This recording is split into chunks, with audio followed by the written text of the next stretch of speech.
Mi nombre es Ángela Gómez. Continúo con ustedes y las noticias de contexto global. Estos son los titulares. Corea del Sur puede cambiar de rumbo político con las urnas que se abrieron hace pocas horas. El liberal Lee Jae-myung parte como favorito en las elecciones presidenciales y mide su fuerza con el conservador Kim Moon-so. Esta votación verá la posición de los surcoreanos frente a la ley marcial. El atacante de Colorado fue acusado de crimen de odio por presuntamente lanzar bombas incendiarias contra una manifestación pro-israelí, hiriendo a 12 personas. Lo habría planeado por más de un año y siendo migrante irregular para, según él, acabar con los sionistas, mientras al otro lado del mar sigue la guerra de Gaza. Y en Guatemala, un tribunal ordenó la captura del exministro y embajador colombiano Iván Velázquez y de la actual fiscal Luz Adriana Camargo. Los acusan de favorecer a Odebrecht cuando lideraron la Comisión Internacional contra la Impunidad. Velázquez afirma que es una persecución política. Ampliamos con nuestro corresponsal.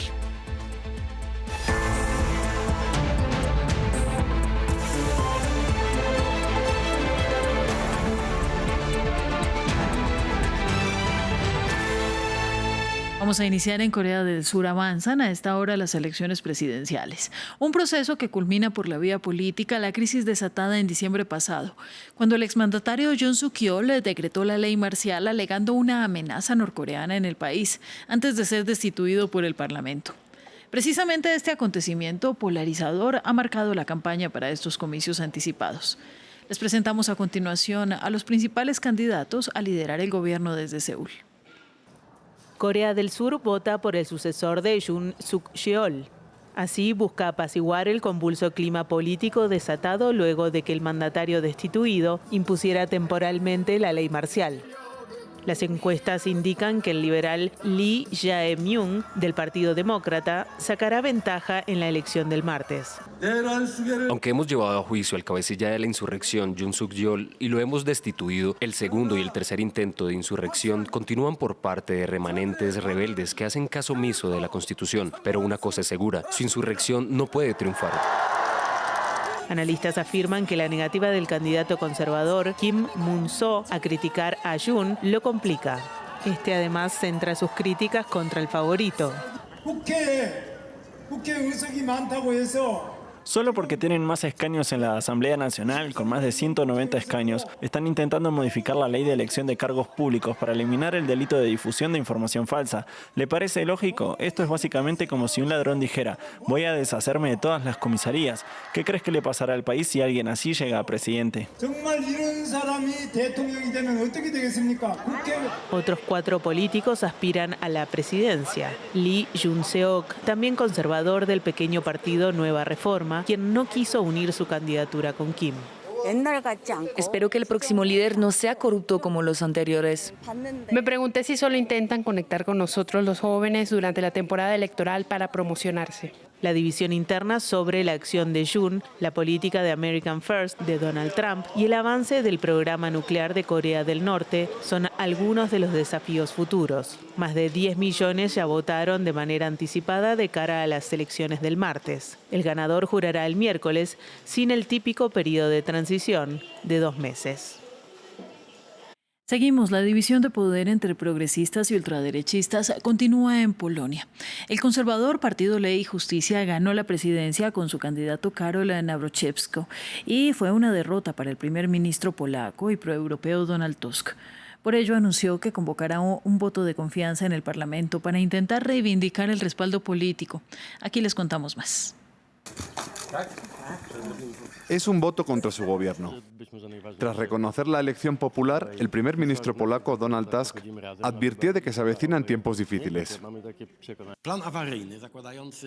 El plan de emergencia, suponiendo una cohabitación difícil, está listo. Es difícil suponer de antemano cuál será la actitud del nuevo presidente. Si muestra voluntad de cooperar, será una sorpresa positiva a la que responderemos con total apertura.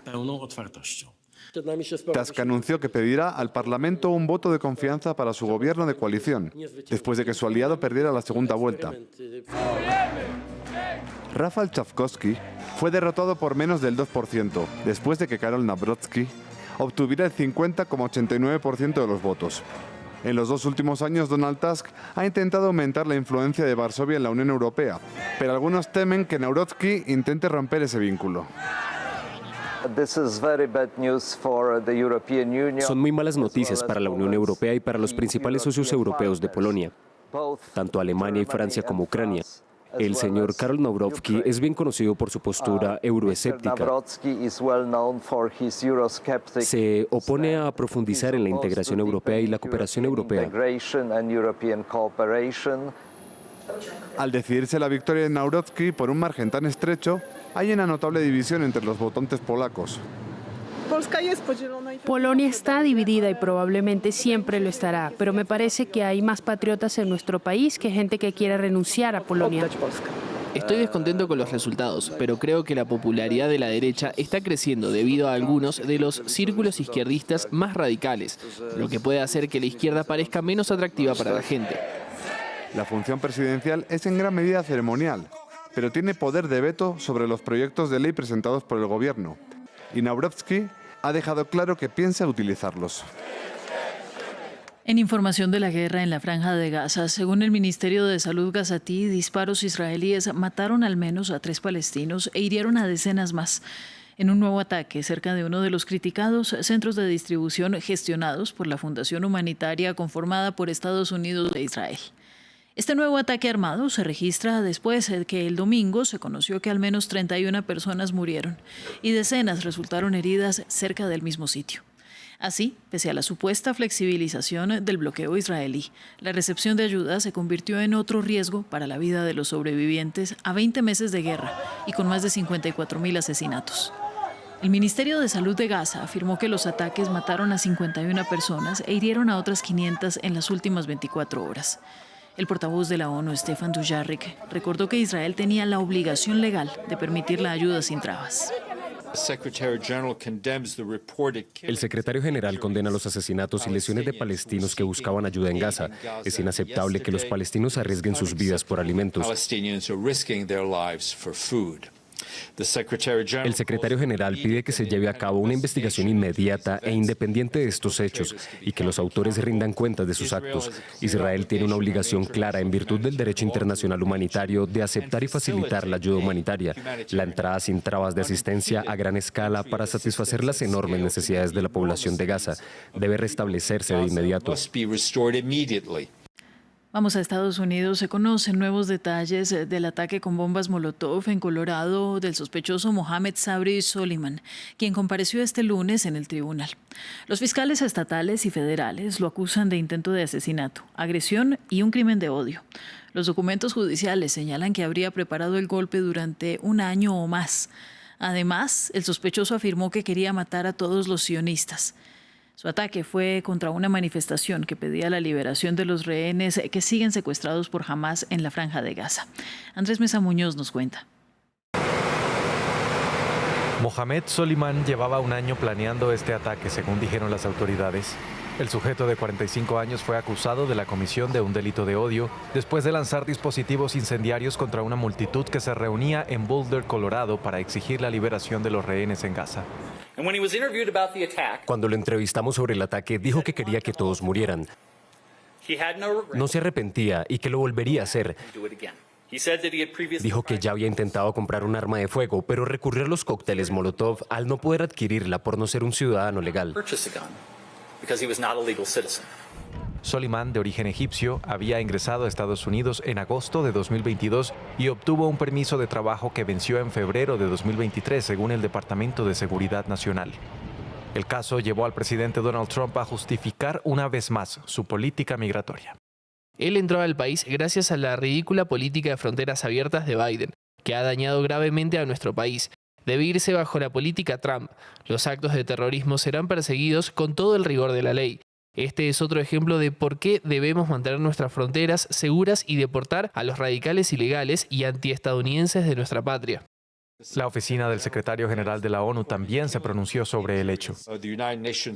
Naciones Unidas se opone firmemente a todas las formas de antisemitismo, así como a otras manifestaciones de extremismo y a cualquier acto de odio religioso y violencia. Este es el segundo ataque de este tipo en 2 semanas en Estados Unidos, luego de que 2 empleados de la Embajada de Israel en Washington fueran asesinados a tiros. La Fiscalía de Guatemala tuvo el aval de una corte para emitir orden de captura contra el colombiano Iván Velázquez, ex jefe de la Comisión Internacional contra la Impunidad del país centroamericano. Y la orden de arresto es también contra la actual fiscal de Colombia, Luz Adriana Camargo. El Ministerio Público los acusa de favorecer a Odebrecht, pero Velázquez respondió que es una persecución en su contra, pues la comisión que lideró logró varias condenas contra poderosos políticos de Guatemala, incluyendo el expresidente Otto Pérez Molina. Nuestro corresponsal Andrés Suárez nos amplía. Nuevas tensiones diplomáticas entre Guatemala y Colombia. Este lunes, la justicia guatemalteca ordenó la captura de Iván Velázquez, actual embajador de Colombia ante el Vaticano, quien venía de ser el ministro de Defensa del gobierno Petro y que entre el 2013 y 2019 fue el comisionado de la CICIG, la Comisión Internacional contra la Impunidad en Guatemala. Adicionalmente, otra orden de captura pesa sobre Luz Adriana Camargo, actual fiscal general de Colombia, quien en los tiempos de la CICIG fue la jefa del Departamento de Investigación y Litigios. Según la Fiscalía Anticorrupción, Iván Velázquez dirigió en Guatemala una estructura criminal que habría favorecido a empresarios de Odebrecht, la empresa de ingeniería y construcción brasileña, causándole pérdidas al Estado por cerca de $385 millones.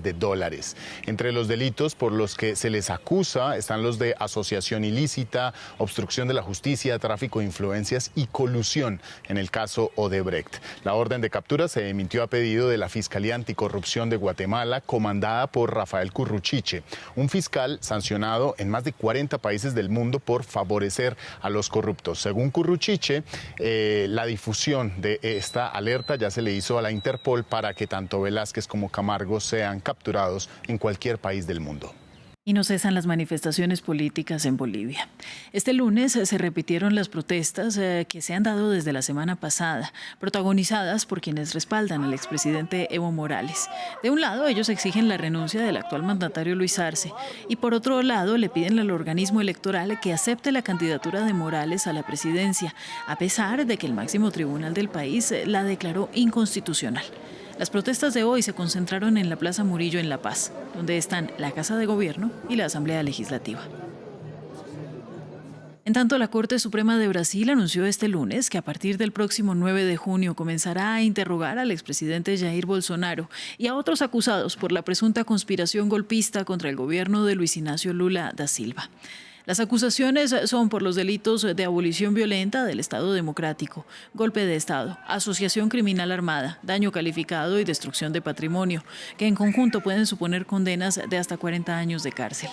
Desde el pasado 19 de mayo, la declaración de cerca de 52 testigos y 2 testimonios de militares comprometen a Bolsonaro.